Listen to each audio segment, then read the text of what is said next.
Continuamos en Unidiversidad Noticias. Lo presentaba el tema ya Sofi Castro en el inicio de este noticiero. Estamos en vivo en el canal de televisión de la Universidad Nacional de Cuyo.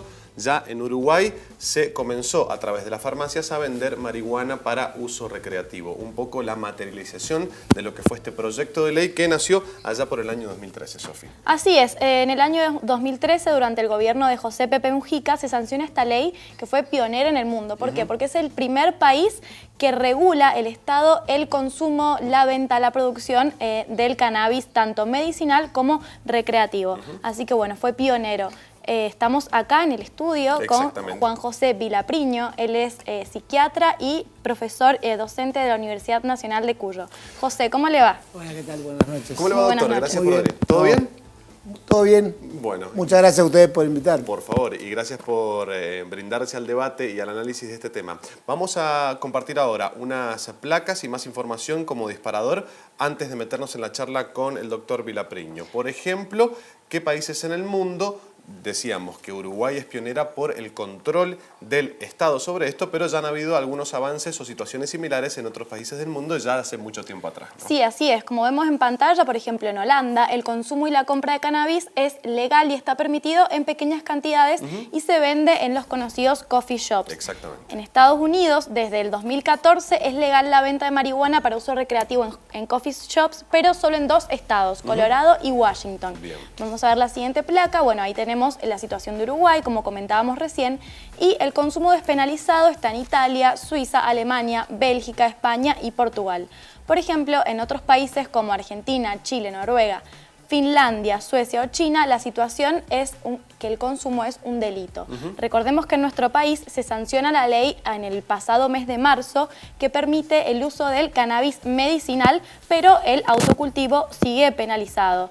En la situación, por ejemplo, como te comentaba hoy, el disparador de la noticia es que en Uruguay, a partir del día de hoy, se va a vender marihuana en las farmacias. Exactamente, son 16 puntos de venta, incluso ya estaba la controversia que eran pocos lugares de venta para la gran cantidad de personas que se tienen que inscribir en un primer momento para poder luego acceder a la marihuana. Incluso tenían que poner allí su huella dactilar para ver si estaban en el sistema y pueden comprar cierta cantidad por mes. Sí, así es. Un poco el marco de la regulación, ¿no? Sí, son 5.000 personas las que están registradas, así que bueno, la verdad es que igual se espera que a estas 16 farmacias y puntos de venta se le sumen más en todos los distintos departamentos de Uruguay que vendrían a ser como las provincias de nuestro país. Absolutamente. El disparador está hecho, el debate está planteado y la noticia es una de las del día en este día, miércoles 19 de julio. Juan José Vilapriño, médico psiquiatra, docente de la Universidad Nacional de Cuyo, de la Facultad de Ciencias Médicas. Tengo el gusto de volver a presentarlo y ya plantearlo este debate. En un primer momento, doctor, su reflexión o vamos de lo general a lo particular. ¿Qué le causa estos avances o no, o estas medidas legislativas en algunos países sobre el consumo de la marihuana? Bueno, en primer lugar, lo primero que hay que plantear es que está muy bien, digamos, nombrado la cuestión de marihuana medicinal o marihuana recreativa. Exactamente. Porque de hecho son 2 tipos de drogas totalmente diferentes. La marihuana medicinal es el cannabidiol, y la marihuana recreativa, entre otros compuestos, es el cannabinol. El cannabidiol ya fue legislado en Argentina, es una ley que digamos, va a posibilitar que hasta ahora en un censo de 500 pacientes en el país con epilepsias refractarias diagnosticadas así puedan acceder al, digamos, al aceite medicinal. Y lo que es importante en la ley argentina es que está prohibido el autocultivo. Claro. O sea, la provisión de esa marihuana en este primer momento viene desde, creo que Australia y otro país, a través de la ANMAT, y la ANMAT lo va a distribuir a esos usuarios. Y hay otro punto muy importante en la ley argentina, que por ahí no se ha dicho, es que el cannabis medicinal no tiene evidencia científica. Quiere decir que ha sido utilizado en pocos pacientes en el mundo y en ninguno de los casos con estudios de doble ciego, como se deben hacer en medicina y en la ciencia, los estudios con, digamos, evidencia. O sea, entonces la ley obliga, perdón. No, ningún problema. La ley obliga a que a partir de estos pacientes en los que se va a utilizar el aceite digamos con cannabidiol, se haga estudio de investigación para ver realmente el nivel de evidencia que tiene el uso del aceite medicinal en la epilepsia. Absolutamente. Bien, doctor, Sí. estamos en comunicación telefónica con Milton Romani. Él es actualmente se desempeña como consultor de la OEA y fue secretario general de la Junta de Drogas en Uruguay durante los últimos gobiernos de Tabaré Vázquez y José Pepe Mujica. Milton, ¿nos escucha? Los escucho perfectamente. Muy bien, Milton, buenas noches. Ignacio lo saluda. Buenas noches, Ignacio. Mucho gusto. Por Es un favor. placer estar con ustedes compartiendo e informando estas novedades que en nuestro país son noticias, pero creo que son noticias en el mundo entero, porque estamos haciendo un cambio paradigmático muy importante en los niveles de control y fiscalización de drogas. Le voy a pedir un poco a la producción que me suba el retorno porque no podemos escuchar a Milton aquí en nuestro piso. Y Milton, te traslado la primera pregunta en este informe que hemos preparado hoy, tomando como disparador lo que fue la noticia de Uruguay. Para irnos un poco en el tiempo, ¿cuáles fueron las bases ideológicas o cómo fue esta decisión política de tratar de legalizar o que el Estado regule el consumo de marihuana en Uruguay y qué objetivos se plantearon para esto en su momento? Bien, buena pregunta, pero mirá que voy a usar como 30 minutos para responder. No tenemos tanto, pero podemos sintetizar en algún punto. Era una broma. Bien, en Uruguay, primero, en nuestro país hay una tradición liberal, democrática y republicana que es liberal en el buen sentido de la palabra liberal, ¿no? No en el sentido de las escuelas liberales económicas. En Uruguay, en el siglo pasado, fue el primer país que tuvo el voto femenino, legalizó la prostitución. Esto parece una provocación, pero la prostitución es un ejercicio legal en el Uruguay, regulado por el Ministerio de Salud Pública, reguló y estatizó los juegos de quiniela, y desde el año 1974, decreto ley de la dictadura uruguaya, en base a una ley preparada por el gobierno, por la doctora de la Reta, nunca estuvo penalizado la tenencia de ningún tipo de drogas para consumo personal. Esas son un poco las bases institucionales. En segundo lugar, Uruguay, a partir del año 2005, desarrolló una política integral en materia de drogas. No es que un día nos levantamos y nos reviramos y dijimos vamos a legalizar la marihuana. No. Uruguay tiene una historia en materia de integralidad en el enfoque de drogas que va desde asegurar el derecho a la salud con la red de asistencia a drogas, la creación de bienes decomisados, la investigación científica, el combate a la pasta base.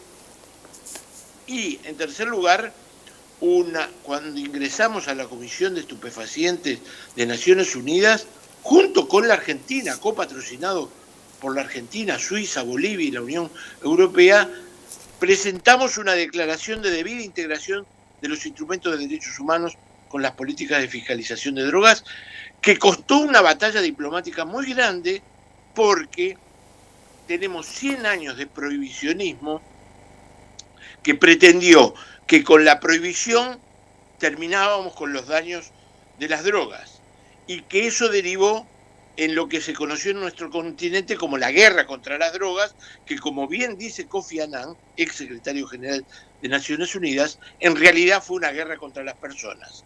En muchos países del mundo hay pena de muerte por ofensas menores y en muchos países del mundo se criminaliza incluso con prisión al consumidor, lo cual está reñido con los conceptos sagrados de libertad, de derechos y de garantías. Los que tienen problemas con drogas deben ser atendidos correctamente y difícilmente se encuentran presupuestos, organismos y dedicación a ese tema. Por lo cual, la solución a la uruguaya es cambiar los mecanismos de control y fiscalización, por un mercado regulado, porque a los mercados hay que regularlos. Es un contrasentido que el tabaco que mata 7 millones de personas y el alcohol que mata 3.300.000 personas, según la Organización Mundial de la Salud, tengan circulación libre y sea tan difícil regularlos como tendrían que ser o como se ha empezado a hacer con el tabaco, que lo empezó el doctor Tabaré Vázquez en la primera presidencia en la que tuve el gusto de compartir como secretario general de drogas. Bien. Por lo tanto, el control y fiscalización de drogas tiene que hacerlo el Estado y no se puede dejar este mercado en manos del narcotráfico. El objetivo del Uruguay con el mercado regulado es regular los mercados, eso es una ideología, hay que regular a los mercados. Segundo, arrebatarle este mercado al narcotráfico. Tercero, desde una óptica de reducción de daños, crear un espacio de salud seguro, porque esto funda una nueva relación entre el Estado y los usuarios. Y aquellos que tienen problemas con el uso de marihuana pueden tener una voz amiga, confiable, del Estado, que no solamente dispensa, sino que hace campañas de educación, de prevención. Les mandé una ahora para que la puedan apreciar. El Estado no está estimulando el consumo de marihuana, sino que lo está regulando y controlando de otra manera, arrebatándoselo al narcotráfico. Fíjense en ustedes que hoy terminamos el ciclo de instrumentación de la ley con la venta en farmacias. Están registrados 5.000 adquirentes y en los próximos días se van a registrar muchos más, pero ya tenemos casi 7.000 autocultivadores registrados y 63 clubes de membresía. Eso hace que unos 12.000 uruguayos y uruguayas hayan optado por confiar en el Estado, por confiar en la ley e irse a registrar, porque hemos dado garantías de privacidad y de un sistema de habeas data para preservar la identidad de los usuarios. Pero tienen confianza en el Uruguay. Y el cannabis que estamos dispensando son semillas producidas, genéticamente producidas por el Estado, que tienen un componente del 2% de THC y del 6% de cannabidiol, y no tiene los tóxicos que tiene el prensado paraguayo. Por lo tanto, en todo el diseño hay una preocupación por reducir los daños, por educar y porque esto no lo maneje y regule el narcotráfico y sí lo regule el Estado. Esa es la ideología básica del modelo uruguayo, que, bueno, nosotros no queremos exportar modelos ni dar recomendaciones, pero sí estamos abiertos, con agenda abierta para que vengan a evaluar, como lo hizo la JIFE. El doctor Werner Sipp estuvo acá en diciembre pasado, discutimos sobre la convencionalidad o no de la medida, pero el doctor Werner Sipp dijo: queremos estar informados de cómo les va a ustedes. Bien, Milton, ¿cómo ve la situación en toda la región, tanto en Argentina como en los demás países de Latinoamérica? ¿Puede haber una tendencia a que se siga el modelo de Uruguay? Bueno, yo diría que hay una tendencia a revalorizar los modelos de políticas de drogas que han actuado hasta ahora. Tenemos una apertura sobre el cannabis medicinal en la Argentina, en Chile. Ayer leía que en Paraguay se está abriendo al aceite de cannabis. En México ya se legisló, en Colombia lo mismo. No es de América Latina, pero Canadá ya anunció que el año que viene, en consulta permanente con Uruguay, porque hemos tenido un intercambio muy fluido con las autoridades canadienses, Canadá el 1 de julio del año que viene inaugura un modelo casi similar al uruguayo. Ni que hablar de los 8 estados, jurisdicciones de Estados Unidos, que ya tienen el cannabis recreativo legalizado y los otros 23 estados que lo tienen para uso medicinal. Yo creo que hay una tendencia a la humanización, a colocar, como he dicho yo, a hacer un giro copernicano y poner a las personas, sus derechos y libertades en el centro del problema de drogas y no las sustancias que, tal como el hombre y las comunidades se vinculan con ellas, pueden ser nocivas o pueden ser beneficiosas para el desarrollo, para la personalidad, para la recreación, que es un derecho humano. Yo siempre pongo el caso, uno de los desvelos de la JIFE no es solamente controlar las sustancias, sino asegurar que sean accesibles aquellas para uso médico. La morfina puede generar adicciones, pero la morfina, el opio los opiáceos han sido un gran avance de la humanidad porque calman el dolor y desgraciadamente la mentalidad prohibicionista hace difícil el acceso a la morfina en tiempo y forma y con la dispensión necesaria que la misma debe tener para pacientes que están sufriendo. Absolutamente. Eso creo que avanzamos a un sistema diferente. Milton, la verdad que nos quedaron muchas preguntas afuera, pero quedó muy claro y queríamos tener su visión sobre este tema, ya que su país, Uruguay, hoy fue noticia por esta materialización de este proyecto de ley que nació allí por el año 2013. Le agradecemos mucho la charla y un saludo muy grande desde la Argentina y desde la provincia de Mendoza. Yo vuelvo a agradecer y le mando un saludo al profesional de la psiquiatría que está allí.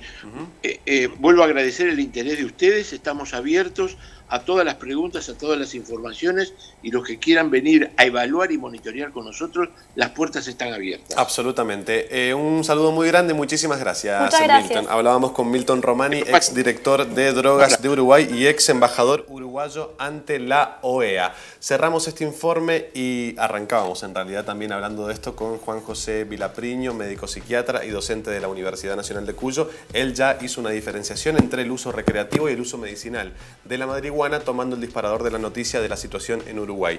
Doctor, más allá de pedirle una reflexión o algo que quiera decir sobre lo que acabamos de escuchar del especialista, preguntarle también si el uso recreativo puede tender a incrementar la adicción por parte de las personas que consumen marihuana. Mira, ahí hay algunas de las cosas que dijo Milton que son importantes, ¿no? En esto que dice de la regulación, él habló que una de las formas de regular es disminuir los niveles porcentuales de tetrahidrocannabinol en el cigarrillo, ¿no? Claro. Al 2%. Y eso es real, porque la marihuana que realmente hace mucho daño es la que tiene mayor porcentaje de tetrahidrocannabinol, como las formas sintéticas o las variantes sin semilla, que son genéticamente modificadas para tener más tetrahidrocannabinol. Que son los psicoactivos, los que se le dicen. Claro, el tetrahidrocannabinol es el principal psicoactivo de la marihuana y es el que está relacionado con la posible asociación a una conducta adictiva. Claro. Es el compuesto que puede originar adicción. Digo posible porque en eso también coincido con él. El tema de las adicciones no es la droga, es la persona. Claro. Y en el tratamiento también, y en la prevención. O sea, en todos los niveles que tienen que ver con las adicciones, el foco hay que hacerlo en la persona y no en la droga. Que hay drogas más adictivas que otras, es cierto, pero también es cierto que para que una persona haga una adicción tiene que tener ella condiciones y su ambiente para que esa adicción sea posible. ¿Qué quiero decir?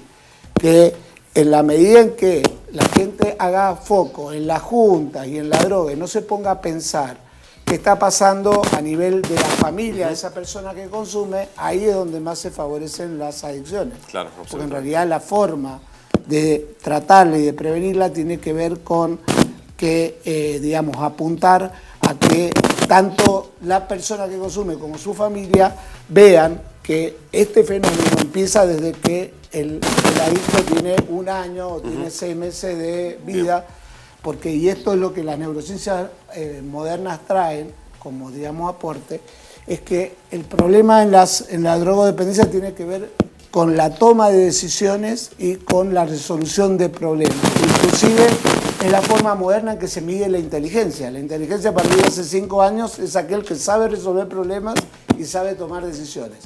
¿Por qué? Porque eso se hace de manera emocional. Claro. Y la verdadera toma de decisiones es muy, muy emocional y es la que, por ejemplo, está vinculada con las recaídas del que consume. Claro. Generalmente todas las personas dicen recae porque no piensa en su familia, recae porque se junta con personas fulanito. Que consumen, claro.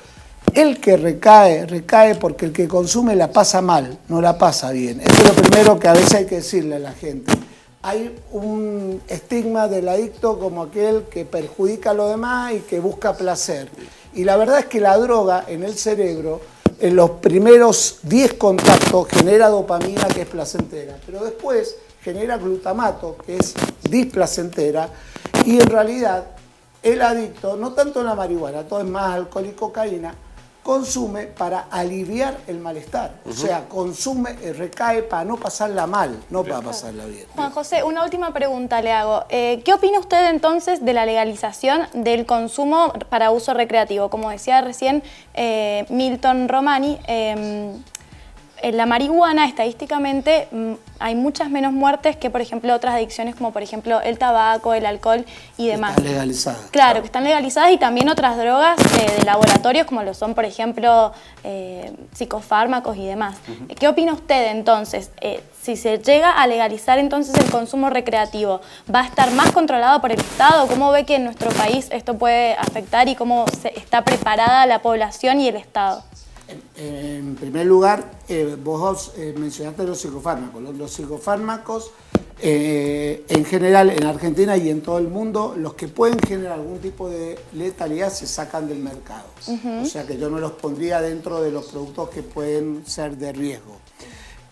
Con respecto al otro que estás planteando, me parece que el foco sí tiene que ver con la regulación, con, por ejemplo, regular el porcentaje de los compuestos psicoactivos, pero tiene que ver mucho con esto que también el planteo que es muy importante, que es discriminar qué tipo de consumo hace cada persona. Si este censo y esta regulación permite que el mismo Estado vaya monitoreando que determinada persona, en vez de consumir 3 veces por semana, consume todos los días, y empieza a incrementar la compra de la droga, creo que ahí la función del Estado puede ser positiva porque está detectando los casos problemas y puede articular con los otros organismos del Estado para que puedan actuar. Ahí la clave está, que eso es donde uno desconfía un poco de nuestro país, es justamente de la eficiencia de la regulación y de la coordinación entre las diferentes áreas, que es fundamental.